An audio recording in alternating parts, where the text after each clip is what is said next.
174वां अध्याय। मार्कंडेय जी बोले, हे पार्थ, त्रिविक्रम तीर्थ से 12 कदम की दूरी पर विश्वरूप नामक तीर्थ है, जहाँ पर भृगु की माया का हरण करने के लिए भगवान हरि ने रूप धारण किया था।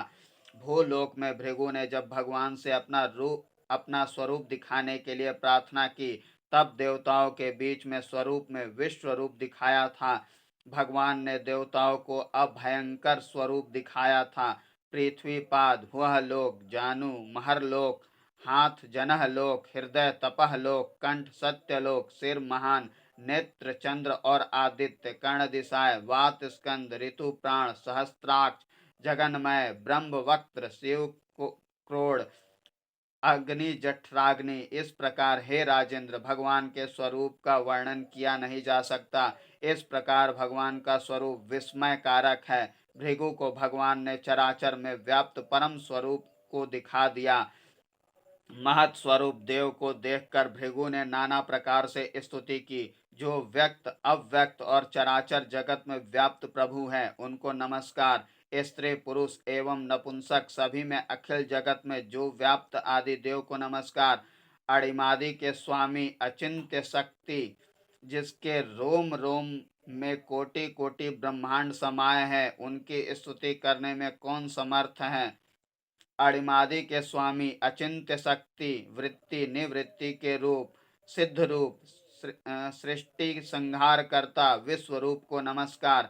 जिसके रोम रोम में कोटि कोटि ब्रह्मांड समाये हैं, उसकी स्तुति करने में कौन समर्थ है। तुम ही अतीत हो, तुम ही भविष्य। हे जगत गुरु, आप ही मेरी परम भक्ति हैं। हे ऋषिकेश, मेरी रक्षा करे, आपके अतिरिक्त कोई मेरा आश्रय नहीं है।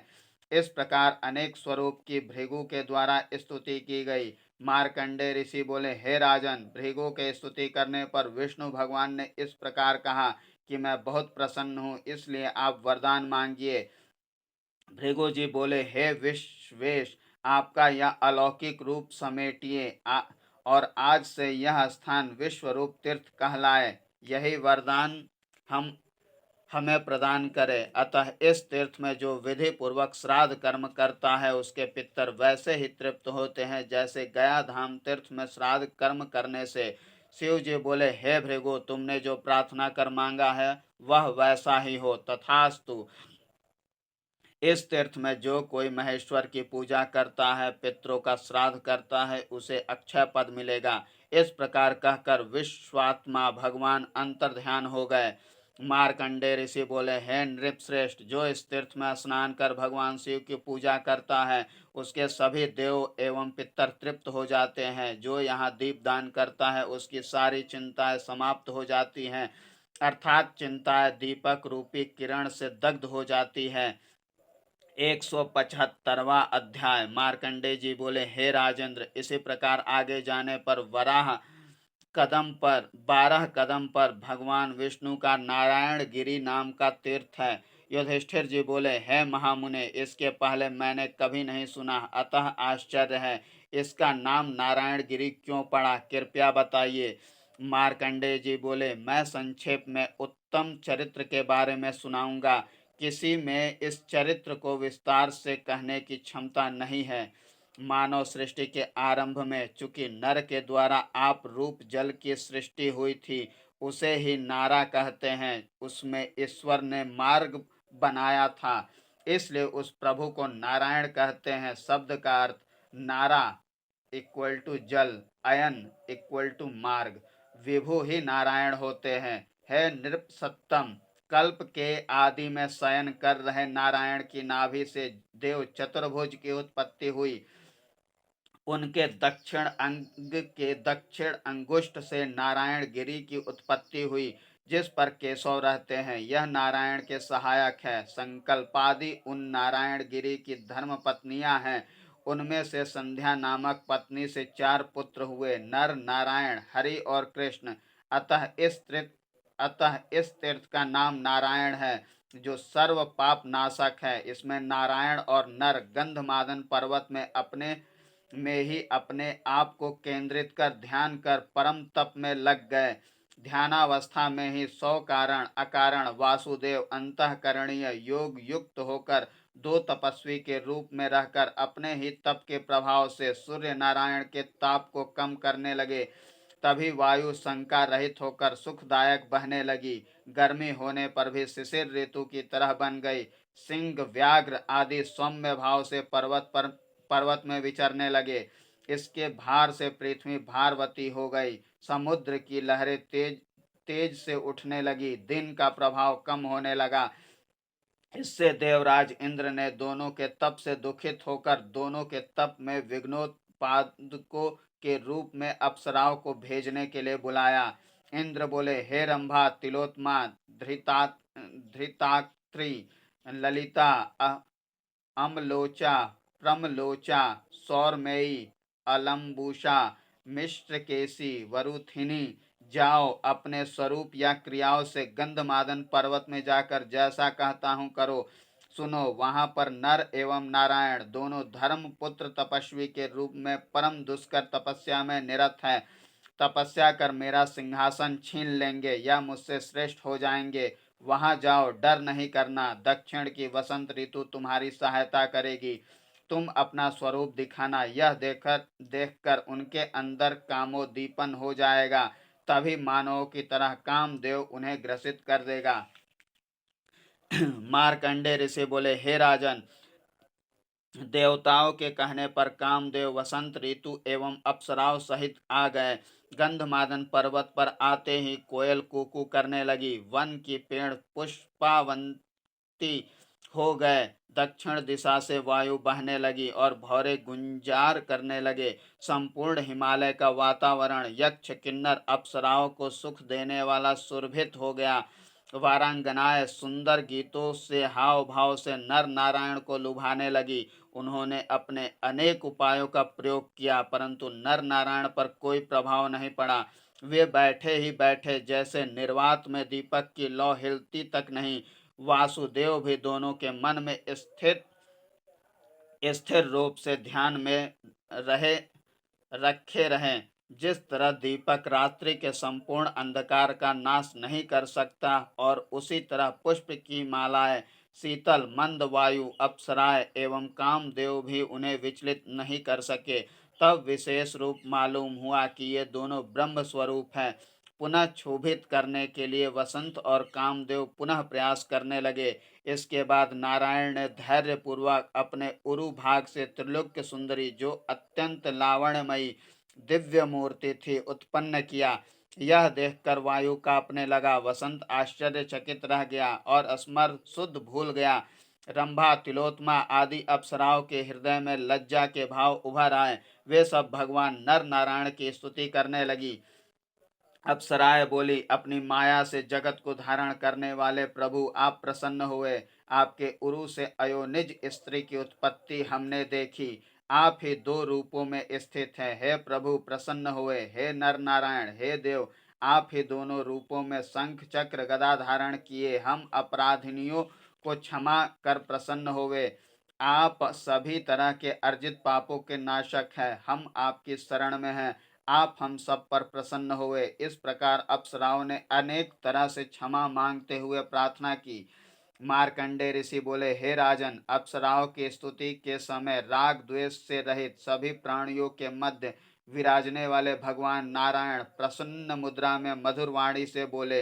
नारायण बोले, माधव, कामदेव एवं अप्सराओं, आपका स्वागत है। जिस कारण से तुम आए हो, यह कारण बताओ। निश्चित रूप तुम सबका कार्य सिद्ध हो जाएगा। किसने तुम्हें भेजा है? तुम लोगों ने नित्य गीत सब दिखाए, अनेक तरह के लुभाने की चेष्टा की, फिर भी हम दोनों को लुभा नहीं सके। विषयी को विषय का स्मरण कराने मात्र से उद्वेग हो जाता है। विष तो खाने पर घातक होता है, पर विषय तो स्मरण मात्र से घातक होता है। जब विषयों की आसक्ति से इंद्रियां दूषित हुई हो, तभी नित्य गीता आदि सिद्ध होते हैं। इसलिए देवराज इंद्र स्वस्थ हो। इस प्रकार ये जो भगवान अनंत पुरुष परमेश्वर परमात्मा है, वे चराचर प्राणियों की उत्पत्ति, पालन, संहार के कारणभूत है, सभी के आवास है और देव स्वरूप है। अतः इनका नाम वासुदेव है। हम उनके ही अंशांश रूप है। भगवान शिव का ध्यान करने वाले मुझ में राग द्वेष कहाँ से आएगा। वसंत कामदेव इंद्र और आपके स्वरूप में वही परमात्मा रहता है, इसलिए भी राग द्वेष कहाँ से आएगा। उसी की माया से महाभूत इंद्रिया बुद्धि और अहंकार बने हैं, इसलिए समदृष्टा के राग द्वेष कहाँ। ब्रह्म इंद्र आदि देवता, स्थूल सूक्ष्म जीव और दृश्यादृश्य जगत सभी उसी एक से उत्पन्न है। मैं स्वयं महाविष्णु हूँ। आप स्त्रियों के द्वारा कैसे राग द्वेष में बुद्धि कर सकते हैं, जब हम में और आप सब में वही एक व्याप्त है। तब रागादि को अवसर ही कहाँ है। जैसे जल तरंग जल से सर्वथा भिन्न नहीं है, वैसे ही ईश्वर और जीव में भेद ही नहीं है। आपने जो इंद्र के कहने से क्षोभ पैदा करने का प्रयत्न किया वह अविवेक है, और जैसे जैसे सुंदर स्त्री का दर्शन कराया है वैसे ही मैं अखिल जगत के दर्शन कराऊंगा। इसलिए आप विस्मय न करें। सभी स्त्रियां शक्ति रूप है। चूंकि आप में काम है, इसलिए मैंने जो रूप दिखाया है वह सब काम का ही खेल है। यह सुंदर स्त्री उर्वशी है जो अप्सरा बनेगी। आप इसे ले जाइए और मेरी ओर से देकर देवराज से कहिए कि आपके भोग के लिए ही इसे भेजा है। हम लोग भोग के लिए नहीं, किंतु लोक कल्याण के लिए तप कर रहे हैं। यदि इंद्र को कोई शंका हो तो हम दूर कर देंगे। इंद्र बाधा करने का दोषी नहीं है, इसमें संताप करने की आवश्यकता नहीं। इंद्र से कहिए कि वह उर्वशी को स्वीकार करे। इस प्रकार भगवान ने अपने स्वरूप को दिखा दिया। अप्सराएं बोली, हे प्रभु, आपका महात्म ज्ञात हुआ और आप हम पर क्रुद्ध नहीं हुए। इसलिए हे देव, यदि आप हम सब पर प्रसन्न है तो अपना स्वरूप दिखाइए। मार्कंडे ऋषि बोले, हे राजन, ऐसा कहने पे भगवान नारायण जोर जोर से हंसे और हंसी में ही संपूर्ण जगत को अपने अंश रूप में दिखा दिया। ब्रह्मा, प्रजापति, इंद्र, रुद्र, आदित्य, वसु आदि यक्ष, गंधर्व, किन्नर, नदियां, वेद, मनुष्य, पशु, कीट, पतंग, पक्षी, वृक्षादि, समुद्र, पर्वत, वन, द्वीप, नगर, ग्राम, पृथ्वी, राजा, नक्षत्र, ग्रह, तारागण, आकाश आदि संपूर्ण विश्व को अपने अपने में ही दिखा दिया। इस प्रकार अनंत भगवान के अनादि अनंत रूप आदि को देख फिर भी न उसका आदि देख सके और न ही अंत देख सके। यह देखकर वायु, कामदेव आदि आश्चर्यचकित हो गए और पुनः स्तुति करने लगे और पश्चिम आदि उपरोक्त स्तोत्र पढ़ा। अप्सराएं बोली, हे अनादि प्रभु, हम सब आपके आदि मध्य अंत किसी भी स्वरूप का अंत नहीं जान सकते। हे अनंत, हम आपकी शरण में हैं। हे नारायण, आपको नमस्कार। आप पृथ्वी, जल, तेज, वायु, आकाश, शब्द, स्पर्श, रूप, रस, गंध आदि से परे हैं। हे अच्युत, सर्वत्र आपकी ही व्यापकता है। सब में रहते हुए भेद रहित हैं। आप ही जगत के कर्ता हैं, आप ही हरि हैं। आप सर्व में व्याप्त रहते हुए पृथक भी हैं। हे परमात्मा, जो स्वरूप आप दिखा रहे हैं वह कल्याणकारी है। आप प्रसन्न होकर हमें अपने विश्व रूप का दर्शन कराया है। हे जगदीश, आप इस स्वरूप का उपसंहार करें। इस प्रकार 31 श्लोकों से अप्सराओं ने स्तुति की। मार्कंडे ऋषि बोले, हे राजन, अप्सराओं आदि की स्तुति करने के पश्चात भगवान जनार्दन उनमें प्रत्यक्ष दिव्य ज्ञान से दिखा युक्त कर दिया। अपने अंश स्वरूप सभी प्राणियों में प्रवेश कर गए। इस प्रकार सभी प्राणियों में लीला रूप विष्णु को देखकर देवांगनाएं चकित रह गई। देखा कि भगवान सर्वेश्वर ने पर्वतों, वृक्षों, सागरों, जल, अग्नि, वायु आदि को दिखाकर अपने विश्व रूप का उपसंहार किया और पुनः स्वरूप में आ गए। हे नृप सत्तम, आश्चर्यचकित अप्सराएं साधु साधु कहती हुई और प्रणाम करने लगी। तब भगवान अप्सराओं से बोले, नारायण बोले, आपके हित के लिए विश्व रूप दिखाकर भगवान वासुदेव का सर्वत्र वास दिखाया है और आप में ज्ञान कराया है। वही सभी प्राणियों के कल्याण के लिए आदि करता, ज्ञान के दाता, हरता है। उनसे श्रेष्ठ कोई नहीं है। हम सब देव, मनुष्य, पशु आदि उन्हीं के अंशभूत है। यह सब आप अनंत वासुदेव का वैभव है। यह जानकर सबको सभी में समभाव रखना चाहिए। मार्कंडे ऋषि बोले, हे राजेंद्र, उर्वशी को लेकर दिव्य योषित अप्सराएं, कामदेव आदि सब नारायण को प्रणाम कर अपने अपने स्थान पर चले गए। प्रथम उर्वशी के साथ वे इन देवराज इंद्र के पास गई और संपूर्ण घटना वृत्तांत इंद्र को सुनाया। हे देवराज, आप केशव के रूप नर नारायण के पास जाइए, क्योंकि वे परमेश्वर हैं।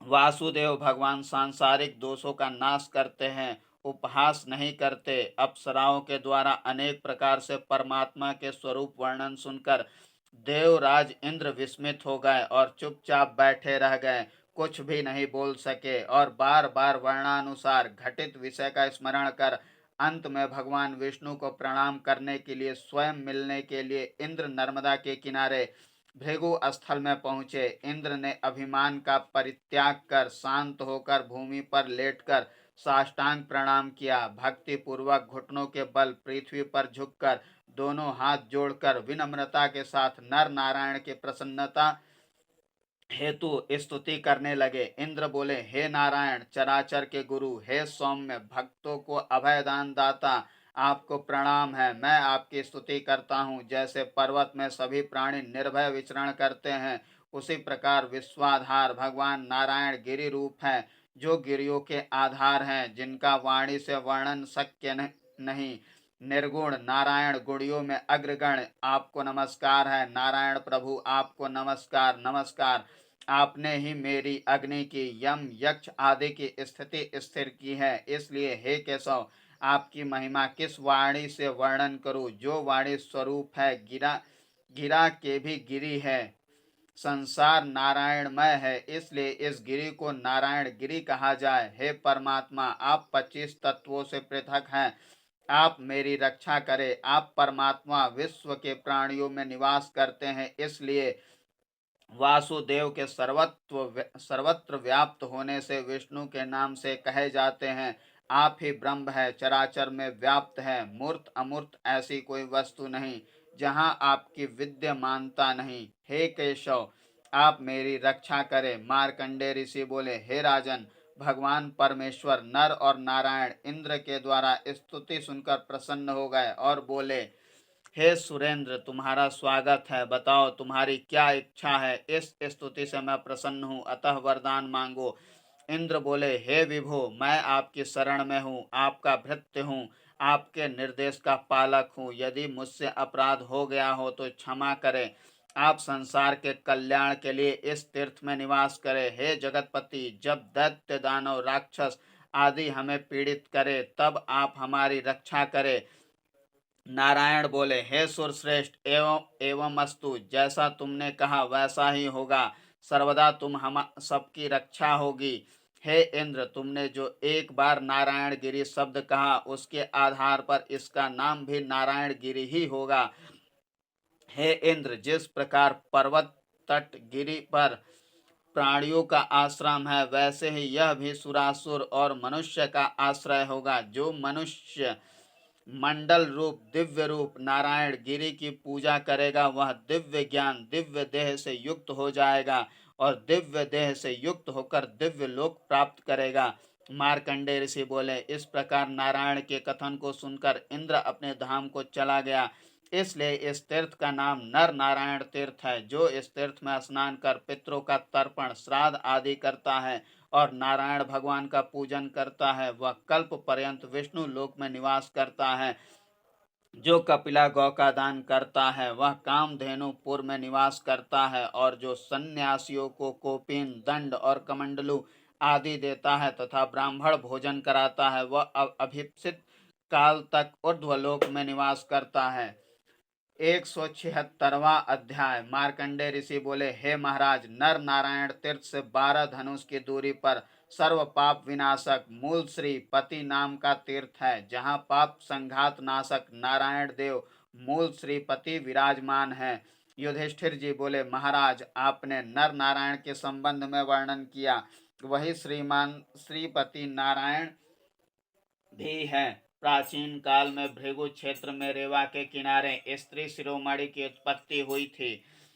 उन्हीं के उन्हीं ने विवाह के योग्य उत्तम पति प्राप्त का वरदान चाहा था। श्री हरि श्री कृष्ण हरि ही नारायण है, ऐसा लोगों द्वारा सुना था। उसने जब विश्व रूप के उत्तम चरित्र को सुना तब चकित हो गई और सोचने लगी कि किस उपाय द्वारा, कौन से दान तप व्रत सेवा देवता की आराधना से विश्व वंदनीय जगतपति नारायण मेरे पति हो। इसी में चिंतित रहने लगी। तप से आराधना करने से उमा ने इप्सित पति भगवान शंकर को प्राप्त किया था। गायत्री प्रजापति और संज्ञा ने रवि को पति रूप में प्राप्त किया था। इसलिए मैं भी कठिन से कठिन वांछित फलदायी तप करूंगी। तपस्या से सभी कार्य साध्य होते हैं। मार्कंडे ऋषि बोले, हे राजन, तुमने सत्य ही कहा है। लक्ष्मी जी ने सागर तट पर जाकर बहुत दिनों तक कठिन तपस्या की। उसने दिव्य 100 वर्ष तक स्थाणु की तरह स्थिर होकर तप किया। इसके बाद स्वयं विष्णु ने स्वयं देवताओं को भेजा और कहा कि मेरा स्वरूप भृगु स्थल में जाकर दिखाओ। देखो कहाँ इंद्रा मेरी प्राप्ति हेतु दुष्कर तप कर रही है। तब इंद्रादि देवता शंख चक्र गदा धारण करके वहां गए। उन्होंने देवताओं को आदर सत्कार कर संतुष्ट कर दिया और विष्णु का वैष्णव स्वरूप भी देवों को दिखा दिया।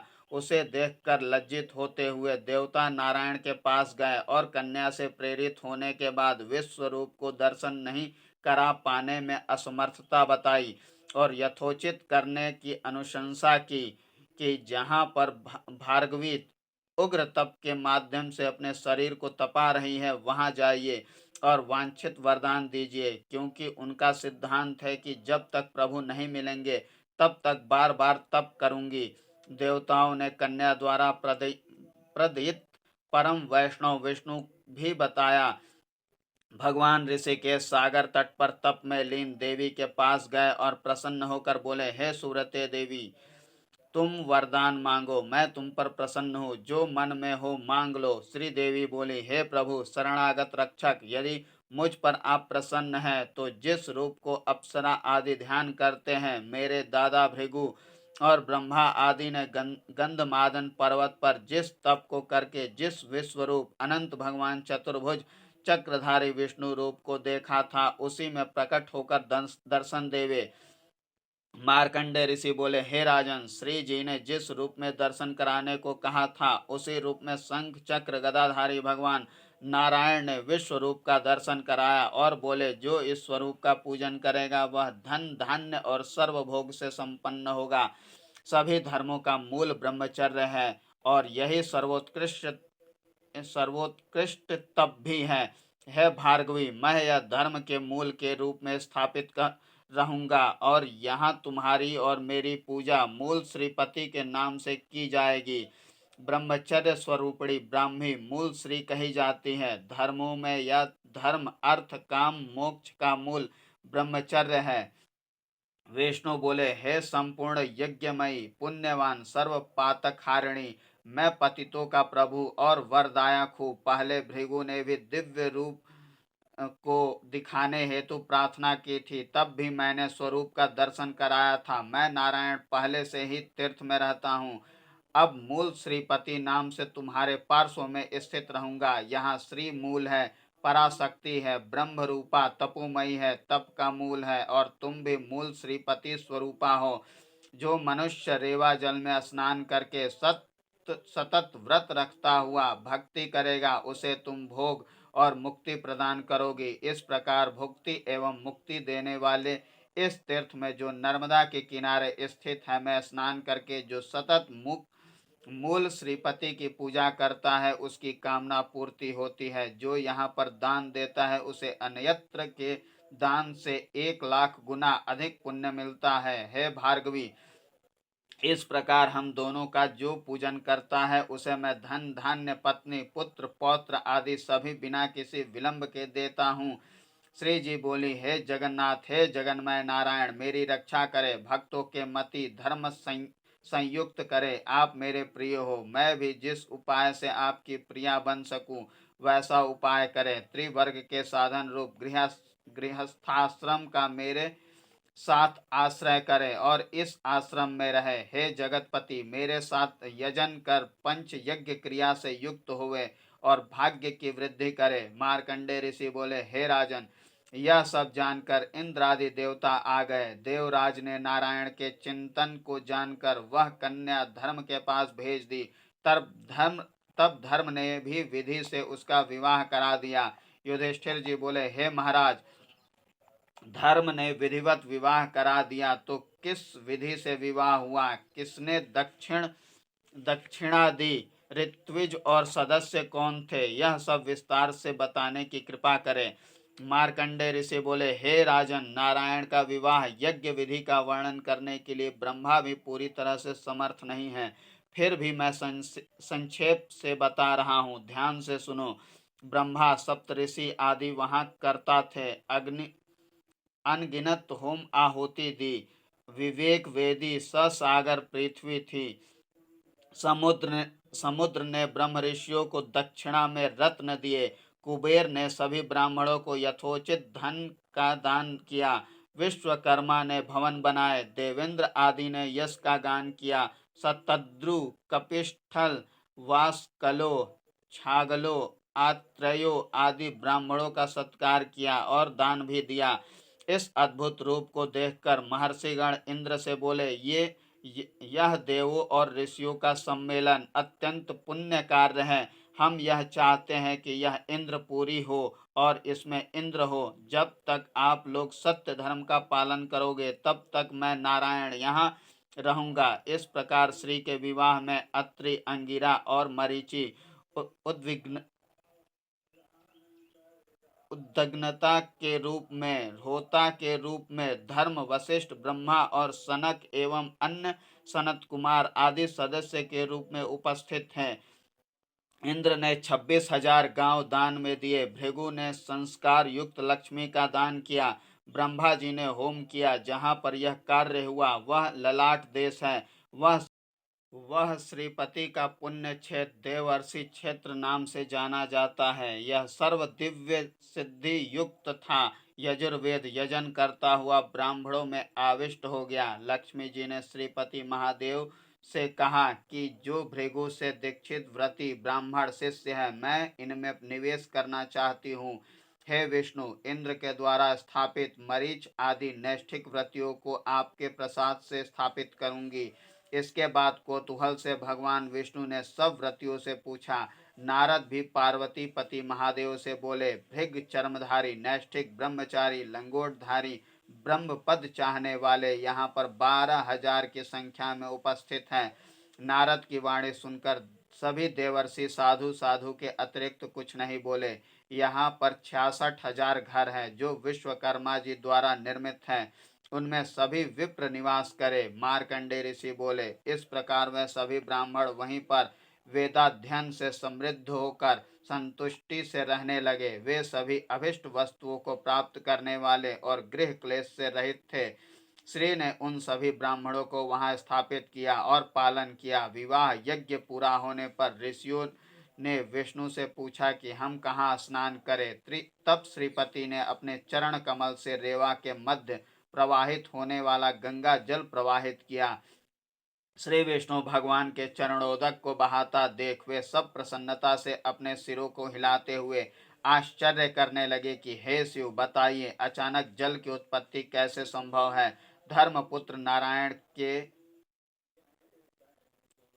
के प्राकट्य को देखिए। भगवान विष्णु का चरण इस सम्मोहनकारी जल के मध्य स्थित है।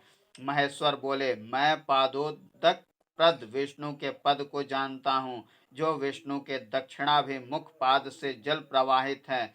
स्नान करने वालों को यह महातीर्थ, यहाँ पर किया गया स्नान दशाश्वमेध तीर्थ के स्नान से और अवभृत स्नान से बढ़कर है। आपने स्नान करने का स्थान पूछा, इसलिए उन्होंने चरणोदक प्रकट किया। हे इंद्र, यहाँ स्नान करने से प्राप्त फल का वर्णन सब देवता भी नहीं कर सकते। मैं अधिक क्या कहूँ। यह सुनकर सभी ने वहाँ स्नान किया और सभी देव अपने अपने स्थान को गए। विप्रगण अपने अपने घरों में वहीं पर रहने लगे। इस तीर्थ में जप और होम में सप्त साहस्त्रिक फल स्थित है। इसमें विचार करने का कोई काम नहीं।